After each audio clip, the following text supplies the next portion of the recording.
Chico Schwall sings songs old and new, plays a couple or three instruments, and endeavors to tell you something you didn't already know.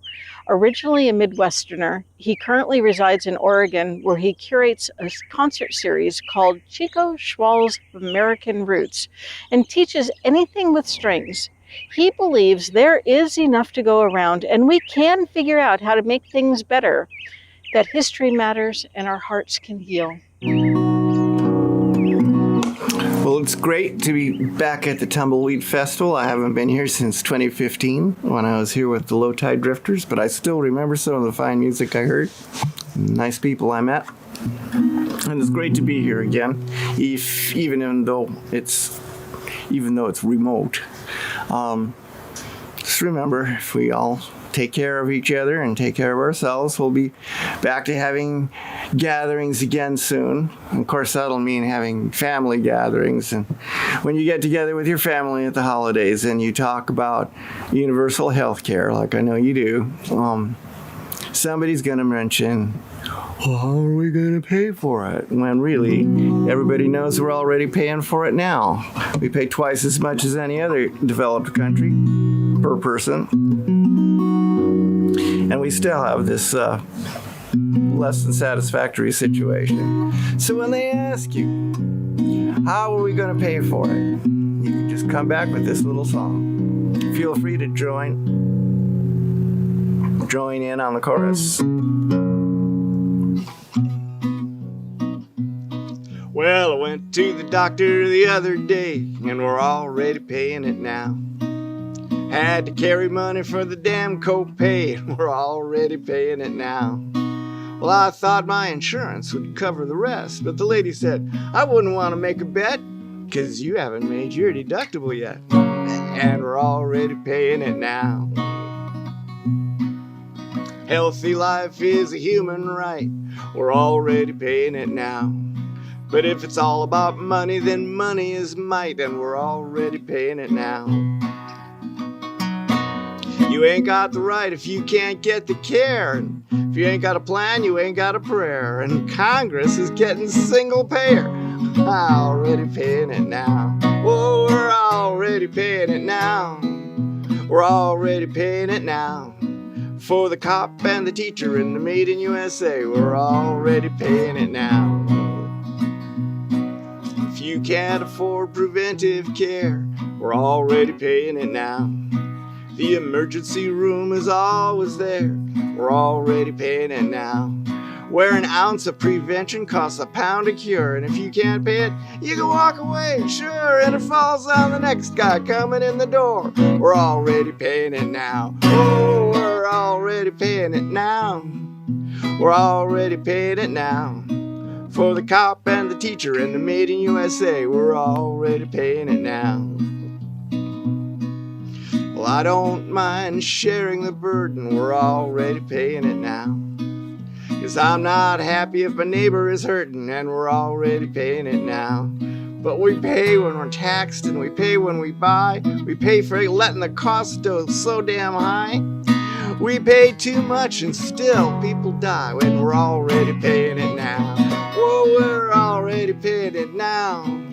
We're already paying it now. For the first responder and the USMC, we're already paying it now. Yeah, we're already paying it now. We're already paying it now. For the cop and the teacher and the maid in USA, we're already paying it now.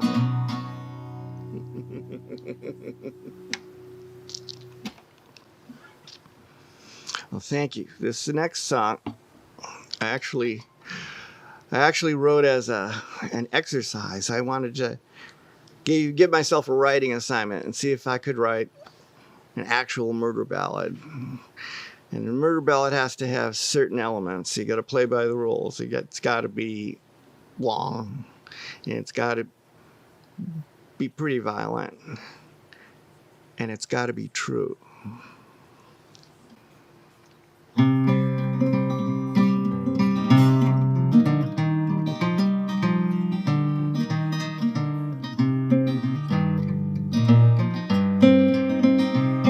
On a cold morning in October, past the open fields outside of town. Aaron Kreifels was riding his bicycle. There was nobody else around. He saw a scarecrow hanging on a fence beside an open field,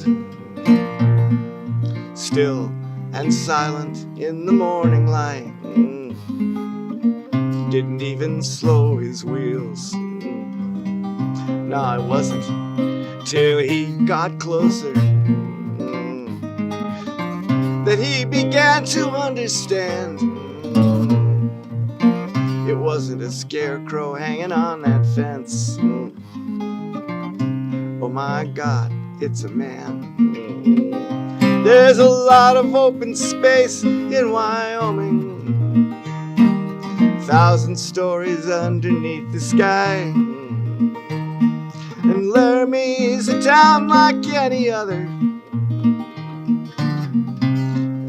Terrible place to die. His face was covered with his own blood, except where his tears had washed it clean. Who is this guy, and what's he doing here? What does all this carnage mean? Matthew Wayne Shepard, 21 years old. He wasn't looking for a fight. Went down for drinks at the tavern. He didn't make it home that night. The guys they brought in couldn't say what they had done. Their story didn't make a lot of sense. They couldn't say why they'd beat him half to death, took his shoes and left him tied to a fence.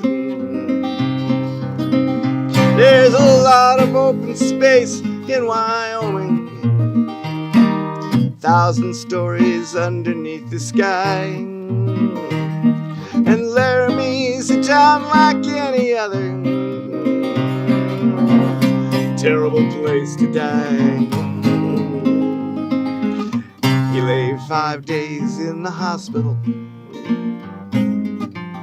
while his parents waited too.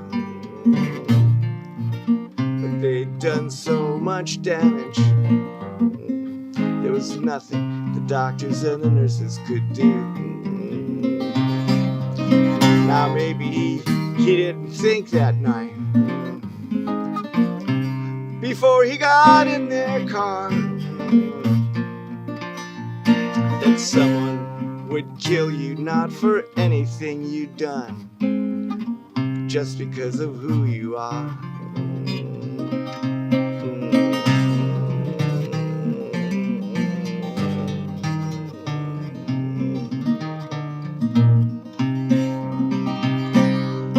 I clean my house all day on Saturday, so I'm looking for myself. Sometimes what I find is a story, and I can't think of anything else.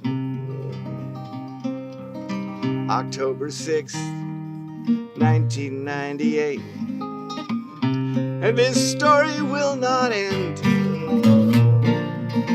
till we can tell our children this will never happen again. There's a lot of open space in Wyoming, 1,000 stories underneath the sky. And Laramie's a town like any other. A terrible place to die.